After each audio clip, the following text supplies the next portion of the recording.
She's not the first. There's been other women, other experiments or flings. I mean, obviously I've thought about having it out with him, but that's when things get said, isn't it? Things that can't be unsaid. I'd be frightened I'd say something that would drive him away. And then one of these women will have won. And I can't have that. So I just act like I don't know what's going on. I just sit nice and quiet, like I can't see what's happening right in front of my face. I know that some of my friends know. That's bad, because I don't know what if I do if one of them said something. If one of them went, oh, how do you feel about it? I would have to do something, wouldn't I? Then I can't ignore it. And I want to ignore it. I know quite a lot about this one. She's got dyed hair. I found that out early on. I wasn't looking for clues or anything, not then. I was just clearing away his jacket because he always leaves it just thrown over the sofa. I was going to tidy it away, and then I saw it. A long red hair with a mousy brown root. I suppose I should have known. Like most men, he's got a type. They are always younger, slim, conventionally pretty, usually blonde though, but this one, redhead. Well, mousy brown, turned redhead. He doesn't go for the obvious ones, I'll give him that, you know. He doesn't go for the, the sort of fake tan, MAC makeup-y, false eyelash ones. No, he goes for women that I would quite like. Which I think makes it worse, doesn't it? Because then I know it's not about one thing. I find it really hard to concentrate when he's got one of his women on the go, because it's just in my head the whole time. That's all I think about until I know it's over, they're finished, and they're off the scene. That's why I like to build up a picture. I like to gather clues. Know your enemy. So after I found the hair on the jacket, I sniffed his jacket, which I know sounds weird, but I just wanted to know if her perfume was on it, and it wasn't, which is good, I suppose. The last one, he was drenched in it. It was like she was marking her territory with half a branch of Superdrug. Still, I just took it to the dry cleaners, and then all trace of her was gone. Although she was harder to get rid of, she lingered, that one, like her perfume. Like this one. She's around longer than I'm comfortable with, longer than is usual. I've seen them together now. Yeah, I followed them.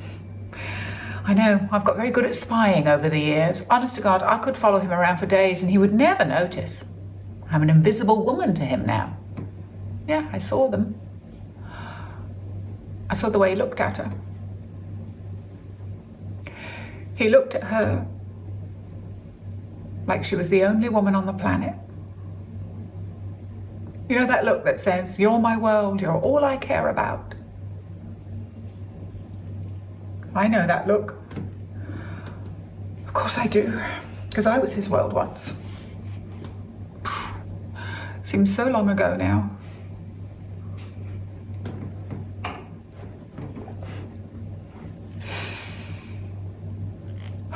And of course I remember what it's like to be in love, that feeling, but it can't last, can it, It doesn't last because sooner or later life has to get ordinary and messy.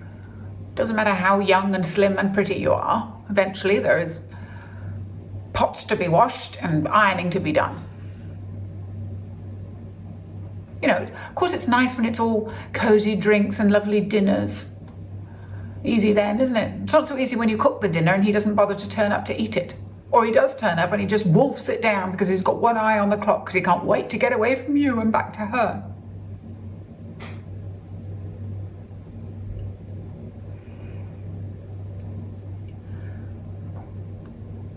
I saw them in Waterstones on Princess Street. I wasn't expecting that. Could you never think of these women as being the type that would read a book? But I suppose some of them must. Chick lit. I bet she likes chick lit. Those books that always have drawings of chocolates and high heels and Prosecco glasses and the Eiffel Tower for some fucking reason.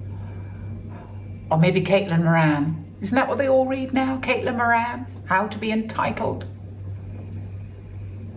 I was in the cookery section because I've got a good look at them from there. I was reading a book about baking because then I thought, well, if they see me, then, you know, it'll just look like innocent. I'll just go, oh, how are you? You know, I'm looking at a book about baking. Cakes for every occasion. That's what I was reading. Because I remember thinking, what fucking occasion is this exactly? I know it's silly, but I was annoyed they were in a bookshop because I didn't want them having too much in common, because we talk about books. He's a big reader, always has been. Everything from history, politics, through to thrillers.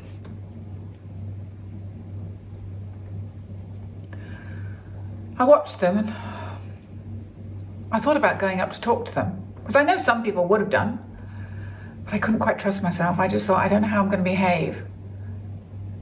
I got closer though. I was standing by the staff picks table. I picked up a book, Freakonomics, that was it.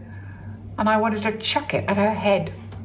I wanted to pick up each of the books and chuck them at her stupid head. But not a sensible plan, so I backed away, back to the cookery book section. I was going to say, but it'll blow over, but it's not going to, this one. I think this one is serious. That's why I want to speak to her. That's why I got her number. See, I'm very good at spying. I got her number from his phone.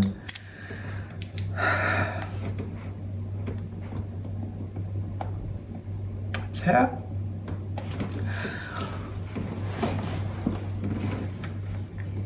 Hi, is that Amanda who's seeing Greg Hudson? Yes, you don't know me. I'm Liz Hudson. Yes, I just thought that we should talk.